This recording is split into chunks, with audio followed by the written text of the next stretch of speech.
নমস্কার। ঠাকুর মা স্বামীজি আর আমার গুরু মহারাজের চরণে প্রণাম নিবেদন করে শুরু করছি আজকের পাঠ। আজ আমি আপনাদের স্বামী রীতানন্দের লেখা থেকে শ্রীমৎ স্বামী ভূতেশানন্দজি মহারাজের বলা কিছু কথা জানাবো। মহারাজকে বলা হচ্ছে, মহারাজ ঘুম পেলে হেঁটে হেঁটে জপ করলে কি হবে?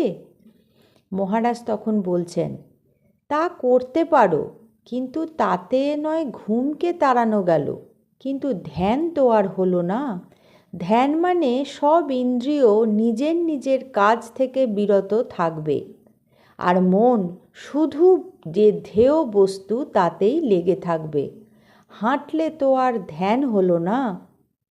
মহারাজ, ধ্যান জপের সময় আসনে বসেই জপ শুরু করা উচিত না কিছুক্ষণ পর শুরু করা উচিত? মহারাজ বলছেন, এ ব্যাপারে আমাদের সময়ের ফণী মহারাজ বেশ মজা করে বলতেন একটা কথা। একজন আসনটা নিয়ে এসে মাটিতে ফেলল, তারপর ধপাস করে বসে পড়ল, মালাটা টেনে বার করল, আর বার করেই নোঙর টানার মতো টানতে শুরু করলো।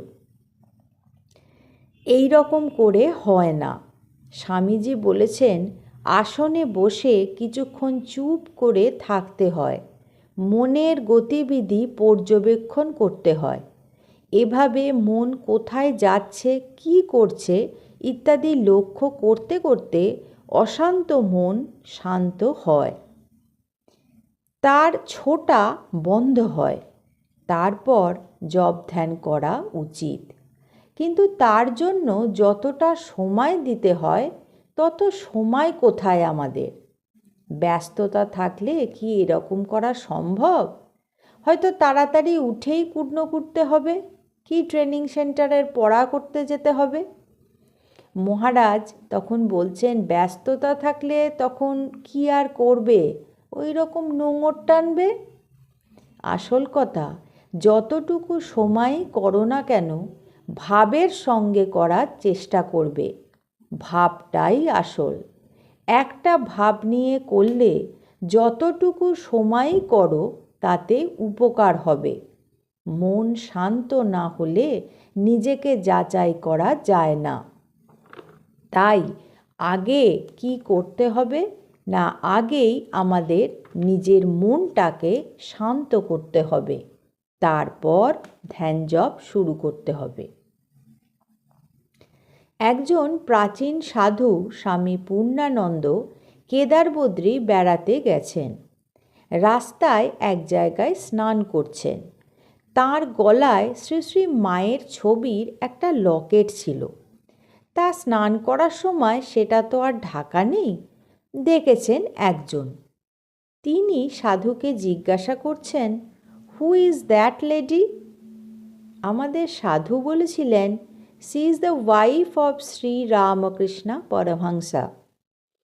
অন্য একটি লোক তা শুনে চটে গিয়ে বলেছিলেন, do not call her holy mother? বিদেশে আবার অনেকে মনে করে ঠাকুর নয়, স্বামীজি অবতার। আমাদের একজন অস্ট্রেলিয়ান ব্রহ্মচারী ছিল, নাম ওয়েল। তার কাছে শুনেছি এই ঘটনাটি। সে বলতো, স্বামীজি আমাকে পথের ধুলো থেকে তুলে এনেছেন। সে এক অলৌকিক ঘটনা। সেদিন ছিল তার জন্মদিন। বাজারে মদ কিনতে গেছে সে, জন্মদিন পালন করবে, আর বন্ধুদের নেমন্তন্নও করেছে। ওদের জন্মদিনে মদ একটা অপরিহার্য জিনিস, তাই কিনে আনছে। এমন সময় পথে একটা দর্শন হলো, একটা ছবি দেখল সে। তার মনে হলো, ইনি কে? এ কাকে দেখলাম? নাম তো জানি না। মনে হচ্ছে কোনো সেন্ট হবে।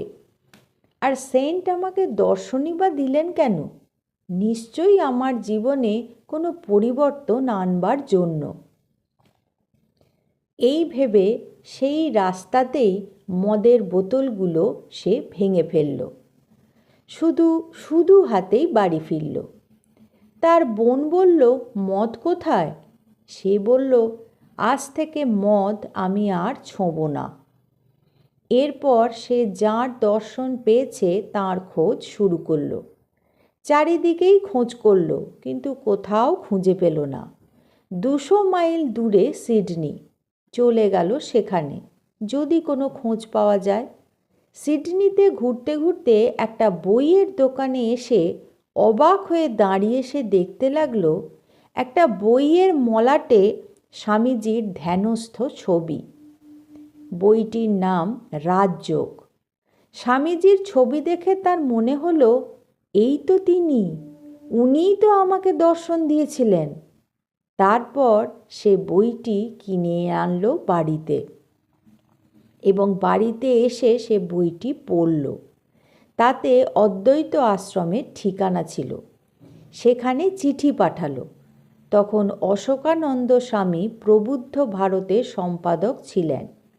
তিনি তার সব প্রশ্নের উত্তর দিতে লাগলেন, আর মহাপুরুষ মহারাজের সঙ্গে তার যোগাযোগ করিয়ে বলেছিলেন সে যেন তার আধ্যাত্মিক প্রশ্ন সব তাঁকে জিজ্ঞাসা করেন। তখন থেকেই সেই মহাপুরুষ মহারাজের সঙ্গে চিঠিতে যোগাযোগ করত। তারপর সাধু হবার ইচ্ছা প্রকাশ করলে মহাপুরুষ মহারাজ লিখেছিলেন, বাপু, তোমাদের দেশের লোকের এখানে এসে স্বাস্থ্য ভালো থাকে না, কাজেই তুমি এসো না। কিন্তু সে নাছোড়বান্দা। মহাপুরুষ মহারাজ তখন দুশ্চিন্তা নিয়ে লিখলেন, আচ্ছা তাহলে এসো, কিন্তু ফিরে যাওয়ার টাকা এখানে এলে জমা রাখবে, তা না হলে আমরা কোথায় টাকা পাবো? টাকা দিয়ে তোমাকে ফেরত পাঠাবো কী করে, যদি তোমার স্বাস্থ্য এখানে না টেকে? ঠিক তাই হলো। আসার কয়েক বছর পর তার স্বাস্থ্য ভেঙে পড়ল। তখন তাকে ফিরে যেতেই বলা হলো। টাকা তো ছিলই, ফলে সে ফিরে গেল। কিন্তু গিয়ে সমস্ত জীবন স্বামীজির ভক্ত হয়েই রইল। একবার তাকে নিয়ে মাস্টারমশাইয়ের কাছে দেখা করতে গিয়েছিলাম। কথায় কথায় মাস্টারমশাই বললেন, ঠাকুর হলেন অবতার, সে ঠাকুরের ভক্ত নয়। সে বলল, স্বামীজি অবতার। মাস্টারমশাই আবার বললেন, স্বামীজি অবতার নন, ঠাকুরই অবতার। সে কিছুতেই মানবে না। অন্যত্র স্বামীজি ঠাকুর সম্পর্কে বলেছেন, ভগবানের বাবা। ভগবান কিনা অবতার, আর বাবা অর্থাৎ শ্রেষ্ঠ, অর্থাৎ ভগবানের বাবা মানেও অবতার বরিষ্ঠ। আজ এই পর্যন্তই। পরবর্তী পর্বে আমি আপনাদের এই রকমই কিছু ঘটনা শোনাব। ঠাকুর, মা স্বামীজি আর আমার গুরু মহারাজের চরণে প্রণাম নিবেদন করছি, যেন আপনারা সকলে সুস্থ থাকুন। নমস্কার।